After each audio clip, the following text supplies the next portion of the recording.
There are texts that whisper to us from the edges of forgotten time, manuscripts buried beneath the weight of orthodoxy and the dust of deliberate omission. Among these, the Book of Enoch stands as a spectral sentinel, a forbidden gospel that speaks not in hushed reverence, but in thunderous revelation. It is a chronicle of celestial rebellion, of watchers who fell not in metaphor but in flesh, descending upon the mountains of ancient earth with fire in their eyes and secrets in their hands. These were not mere angels who strayed, they were gods of ruin and knowledge, architects of a hybrid race, teachers of forbidden arts that lifted humanity from the clay, only to chain it to new and darker masters. Imagine, if you will, a world before the veil, a world where the boundary between heaven and earth was thin as a blade of grass, where beings of luminous terror walked among men, took wives, sired giants, and seeded the earth with technologies too terrible to name. Enoch, the scribe of the unseen, the seventh from Adam, walked with these entities, transcribed their confessions, and bore witness to their judgment. His words were not meant for the canon, for they spoke truths too volatile for the foundations of empires. They were hidden, suppressed, yet they persist echoing in the myths of every culture, in the shadowed corners of our collective memory. What if the Watchers never truly left? What if their legacy is not merely a tale of old, but a living force, woven into the bloodlines of power, the architectures of control, the cryptic symbols of our modern age? The hidden Gospels of Enoch do not merely recount history, they illuminate a continuum, a thread stretching from the antediluvian world to the UFO phenomena dancing at the edge of our skies, from the genetic manipulations of old to the biotechnological frontiers of today. The elite have always sought the blood of the gods, the knowledge of the fallen ones. Why? Because to wield the power of the Watchers is to play at sovereignty over creation itself. This is not a journey for the faint of spirit. To walk the path of Enoch is to peer into the abyss where divinity and corruption intertwine, where the celestial and the profane become one. It is to ask, are we the children of Adam, or are we the experiments of beings who saw us as clay to be shaped and reshaped? Are the gods of old truly gone, or do they linger still, whispering through the ages in the language of myth, science, and the occult? If these words stir something within you, a resonance, a disquiet, a hunger for the veiled truths, then you are already stepping onto the path. The secrets of the Watchers are not merely history, they are a mirror held up to the present, a key to understanding the hidden hands that have shaped, and may still shape, the destiny of our species. If this vision calls to you, if you feel the pull of the unseen, then join me. Like, comment, and subscribe.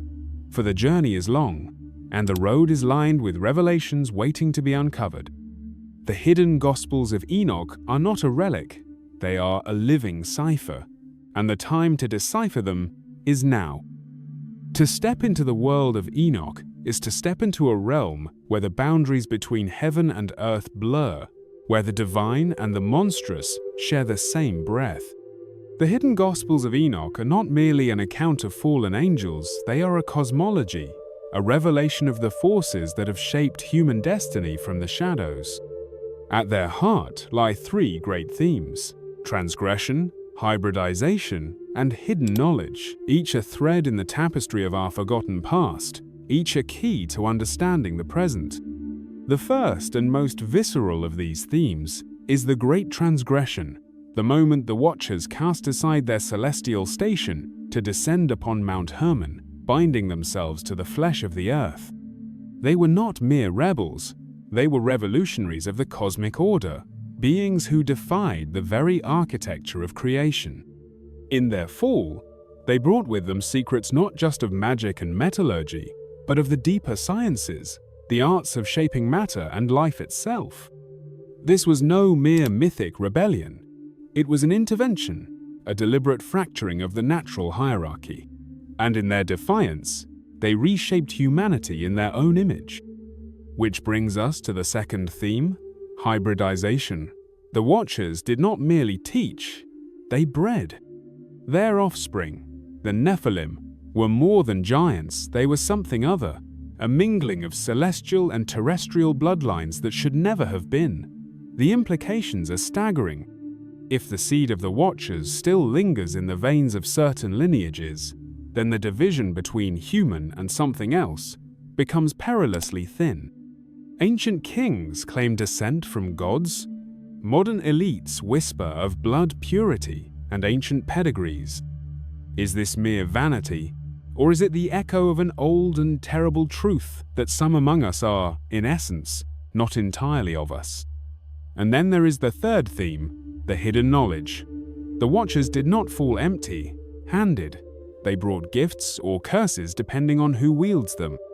Enoch speaks of the arts of enchantment, of astrology, of weapon making, of cosmetics and dyes. But read between the lines, and these are not primitive crafts. They are the foundations of civilization itself, and perhaps its corruption. The same knowledge that builds can also enslave. The same technologies that elevate can also bind. And if this knowledge was preserved, passed down through secret societies, occult traditions, and the vaults of power, then who today holds the keys? Who still trades in the secrets of the fallen ones? These are not abstract meditations. They are urgent questions. For if the Watchers' influence persists, then their legacy is not confined to dusty scrolls. It lives in our institutions, our technologies, our very DNA. The elite have always sought the power of the gods. The question is, which gods are they serving? The story of Enoch and the Watchers is not merely history, it is a living mythos, a symbolic language that speaks across millennia in the tongue of stars and blood. To truly grasp its meaning, we must read it as the ancients did, not as literal chronicle alone, but as a multi-dimensional cipher, where every name, every number, every descent and ascent carries layers of esoteric significance. The Watchers did not simply fall, they enacted a cosmic drama that replays itself in the secret architecture of our world. Consider Mount Hermon, where the 200 Watchers swore their fateful oath. This was no random gathering place, it was a sacred mountain, a meeting point between realms, what the ancients called an axis mundi. In swearing their pact upon it, they didn't just choose a location, they performed a ritual inversion, turning a place of divine connection into a beacon of rebellion. Modern researchers note that Hermon remains a UFO hotspot to this day, as if the veil there remains thin. Coincidence? Or is the mountain still serving its ancient function as a doorway? The Nephilim, too, are more than half-breed giants. They are living symbols of the forbidden fusion between realms. Their destruction in the flood represents not just divine judgment, but the eternal cosmic law that certain boundaries exist for a reason. Yet the text hints some survived through their descendants, through hidden knowledge, through the very earth itself. The giants became the spirits of the wicked dead that roam the world, suggesting their influence transmuted rather than ended. Are these the entities some call archons or jinn, or the hidden hands behind certain bloodlines? Most telling is Enoch's own transformation. The man who walked with God and was not underwent a metamorphosis from human scribe to celestial intermediary. Given access to the secrets of the heavens and earth, his journey mirrors the shaman's ascent, the alchemist's transformation, the modern experience's abduction narrative. The parallels are too precise to ignore. The Watcher's story is our story, humanity's eternal dance with forces beyond our ken, the seduction of forbidden knowledge, and the price of crossing thresholds unprepared. The cosmic drama of the Watchers is not confined to ancient parchment, it pulses through the veins of our modern world, whispering through the corridors of power, the glow of our screens, and the unsettling mysteries that flicker at the edges of consensus reality. To engage with Enoch's revelations is not an exercise in antiquarian curiosity, but a radical act of seeing a peeling away of the veneer that separates myth from manifestation. For if the Watcher's influence persists, then their fingerprints must be discernible in the architectures of control, the distortions of history, and the occulted technologies that shape our era. Consider first the matter of bloodlines and power. The Nephilim were said to be hybrid beings, neither fully divine nor entirely human, who became mighty men of renown. Today, we find echoes of this narrative in the obsession with genetic superiority among certain elite lineages, in the esoteric fascination with eugenics that has threaded through history like a dark serpent. The royal families of Europe, the oligarchic dynasties of finance and industry, even the whispered about blue bloods of clandestine societies, all carry faint reverberations of the ancient claim that some humans carry something else in their ancestry. Whether metaphor or literal truth, the psychological power of this belief alone has shaped empires. Then there is the question of hidden technologies. The arts taught by the Watchers, metallurgy, astrology, the making of swords and shields, suggest knowledge leaps that would have seemed supernatural to early humans. Today, we witness similar paradigm shifts. Advanced aerospace technologies, indistinguishable from magic, genetic engineering capabilities that rewrite life itself, artificial intelligence approaching the threshold of consciousness, the persistent rumors of breakaway civilizations, and reverse-engineered exotic technologies take on new resonance when viewed through Enoch's lens. If certain groups have preserved and built upon antediluvian secrets, what might they now be capable of? And to what ends?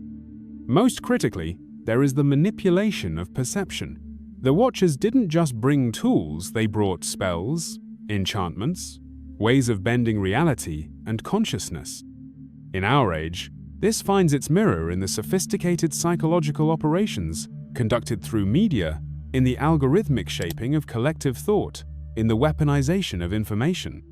The modern spells are cast not with incantations, but with carefully crafted narratives, repeated symbols, and the subtle engineering of belief.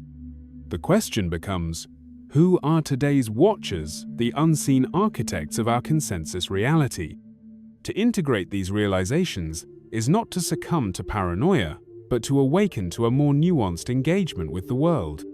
It calls for a new kind of discernment, one that reads history as palimpsest, views technology with both wonder and wariness, and recognizes that power always masks its true face. The practical path forward begins with education, not the passive consumption of information, but the active cultivation of symbolic literacy, the ability to see patterns across time and domains. It demands ethical grounding, for knowledge without wisdom is the Watcher's original sin, and it requires community, the sharing of insights and protections, for no one navigates such depths alone.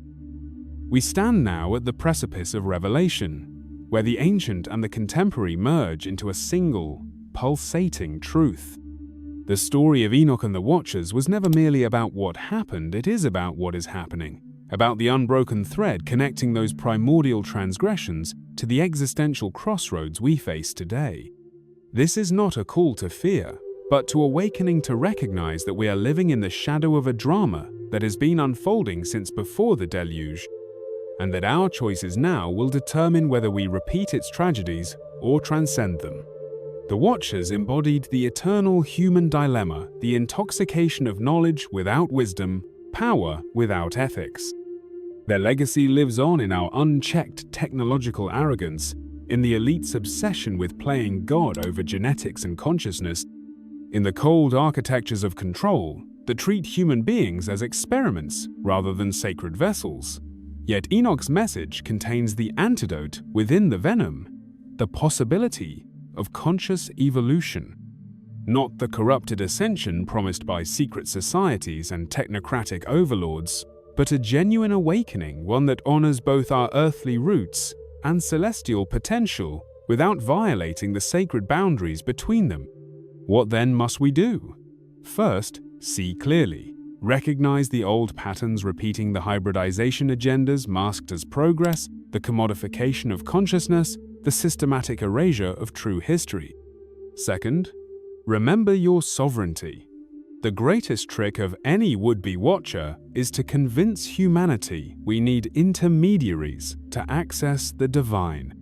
The path of Enoch shows another way: direct encounter, fearless inquiry, and the courage to walk between worlds without losing one's humanity.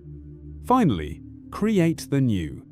The antidote to corrupted knowledge is not ignorance, but wisely applied knowledge technologies that heal rather than manipulate, spiritual practices that liberate rather than enslave, communities that uplift rather than exploit.